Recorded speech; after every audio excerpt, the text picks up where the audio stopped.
Balong, headed of course by our punong barangay, Edwin Pagaduan. Our Sangguniang Kabataan, headed of course by our SK Chairman. Nanagan mo, nanagan mo. Jericho Quinto, sir. Okay. Jericho, SK Chairman Jericho Quinto. Ayan. So, sa ating pong mga barangay functionaries na nandito ngayon, BHWs, Barangay Tanod, BNS, Lupon, mga civil societies organizations po na nandito, at syempre po ang mga residente ng Barangay Tulong. Isang magandang hapon po sa inyong lahat. Gustuhin man po umatin ng ating City Local Government Operations Officer, si Sir Richard Rial. Kataon po kasing 5 barangay ang sabay-sabay magkandang ngayong araw, alas 2 na pare-parehas. Kaya naghati po kami, ako po ang kumuha ng part dito, siya po ang part ng Pinmaludpud, Northwest at Labit West ang kanyang kinuhang schedule.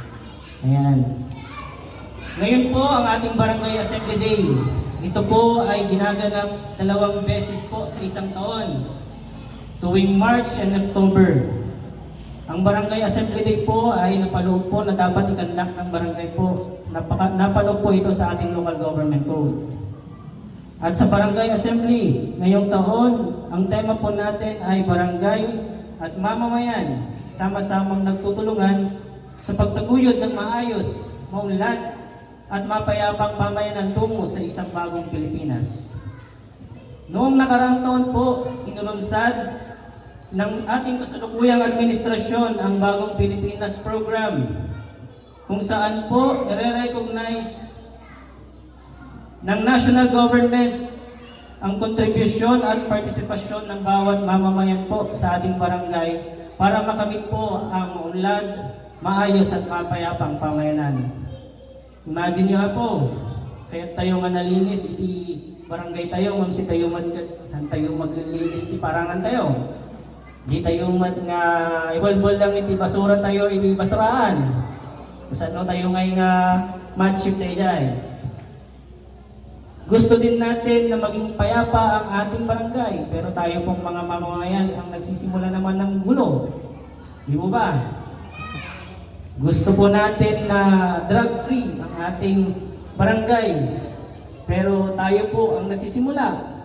Sa mga magulang, hindi naman po natin ginagabayan ang ating mga anak para maiwas sila sa maling landas. Kaya po makikita natin na hindi lang po dapat barangay ang gumagalaw. Napaka-importante po yung tulong at pakikiisa po ng bawat isa sa atin.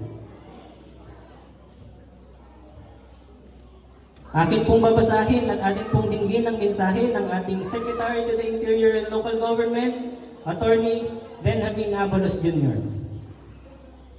Isang mapagpalang hapon sa ating lahat.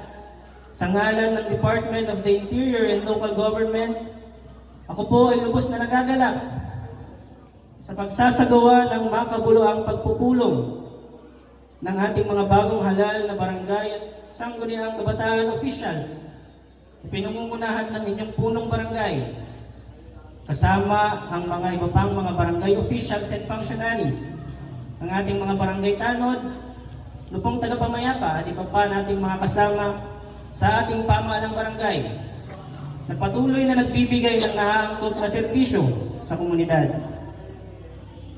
Most especially, nararapat din po natin kilalanin at acknowledge ang presensya ng lahat ng mga residente na nakiisa sa ating programa ngayong hapon.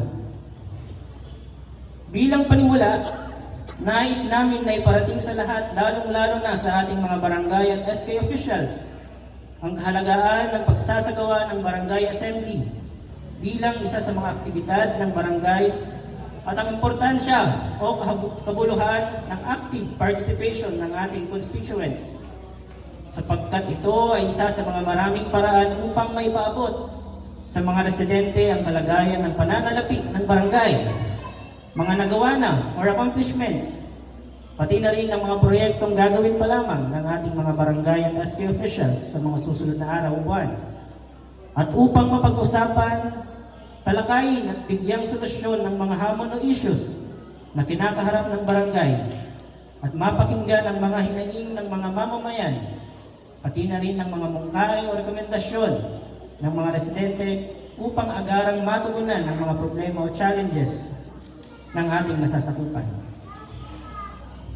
Kaya sa mga residente na dumalo at nakiisa sa Barangay Assembly sa araw na ito, kami sa DILG ay lubos na nagpapasalamat sa inyong oras at walang sawang suporta at pakikipagtulungan sa ating mga barangay officials upang mas mapabuti pa at maging maayos ang pagbibigay ng mga pangunahing serbisyo sa barangay.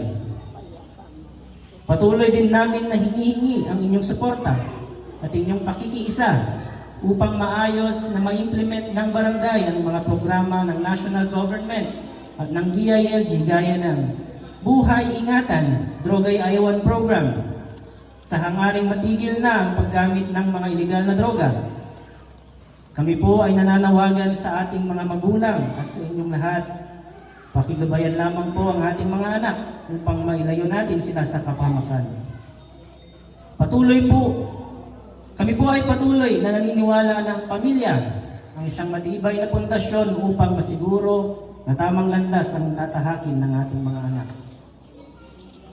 Mahalaga rin ang gampanin ng Barangay Anti-Drug Abuse Councils at Barangay Peace and Order Councils, BCPC, Lupon, at ating mga barangay tanod at iba pang barangay-based institutions, katuwang ating mga DILG officers para sa isang maayos na pamamahala sa ating barangay, pagbibigay ng isang kalidad, sapat at angkop na serbisyo, pagsasagawa ng advocacy campaign or information dissemination upang maresolba ang problema laban sa illegal na droga, iba't ibang uri ng krimen o kaguluhan, pag-aalis ng illegal na construction o obstruction sa mga pampublikong daanan, pagpapanatili ng kaayusan at pagkakaisa ng mga mamamayan sa buong barangay para sa kaligtasan ng lahat. Maging ang kalinisan sa ating komunidad ay isa sa mga isyu na hindi natin dapat ipawalang bahala. Dahil ang malinis at maayos na barangay ay sa sarili, pamilya at tahanan nagsisimula. Hindi po magagawa ng mga opisyal ng barangay ang kanilang mga tungkulin at responsibilidad kung hindi nakikiisa ang lahat sa pagsasaayos ng ating mga basura at pagwawali sa tapat ng ating bahay. Naway makiisa po tayong lahat sa pag-i-implement sa mga programang Barangay Kalinisan Day o ang Barkada, at naway sama-sama nating panatilihin ang kalinisan at kaayusan at kailangang sundin ang mga ordinansa ng ating barangay kaugnay dito. Ang hapag o halina't magtanim ng prutas at gulay sa barangay project ay isa rin sa mga isinusulong na proyekto ng pamahalaan at ng DILG.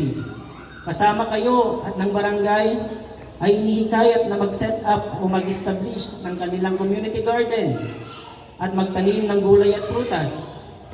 Ito ay naglalayon na siguraduhin na may access ang mga residente sa masusustansyang pagkain. Inaasahan namin ang bawat isa na makiisa sa gawain ito. Kami rin po ay nananawagan sa ating mga residente ng mga kasambahay na mangyari pong tumungo sa barangay upang irehistro ang inyong kasambahay at bigyan natin sila ng tamang pagtrato at pagpapahalaga sapagkat sila po ang katuwang natin sa pag-aalaga sa ating pamilya. Nais po namin ipaalam sa kinaukulan na may kapatang parusa ang hindi pagpaitala o pagparehistro sa barangay ang ating mga kasambahay. O sakali mang mapatunayan may paglabag sa probisyon ng Republic Act No. 10361 o ang Domestic Workers Act o Batas Kasambahay. Ang BADAC, BPOC, Barangay Road Clearing Operations, Barkada, hapag sa Barangay Project at Barangay Registration of Kasambahay ay ilan lamang sa mga programa, proyekto at aktibidad ng kagawaran para sa ikabubuti ng barangay. Kaya sa ating mga barangay at SK officials, sana ay masiguro ninyo na may sagawa ang inyong mga sinumpaang tungkulin at mga mandato alinsunod sa ating umiiral na batas at polisiya ng DILG at iba pang mga ahensya ng pamahalaan. at inaasahan ng inyong patuloy na suporta at pakikiisa sa programa at proyekto ng pamahalaan upang makamtan natin lahat ang isang maunlad, maayos, malinis, panatag at ligtas na pamayanan at isang bagong Pilipinas. Makakaasa po kayo na ang DILG ay patuloy na magbibigay ng gabay, technical assistance, capacity building para madagdagan ang kaalaman ng ating mga barangay at SK officials upang matiyak na magampanan nila ang kanilang mandato ng matino, mahusay at maaasahan. Muli, magandang hapon po sa inyong lahat. Maraming salamat. Mabuhay po tayo lahat.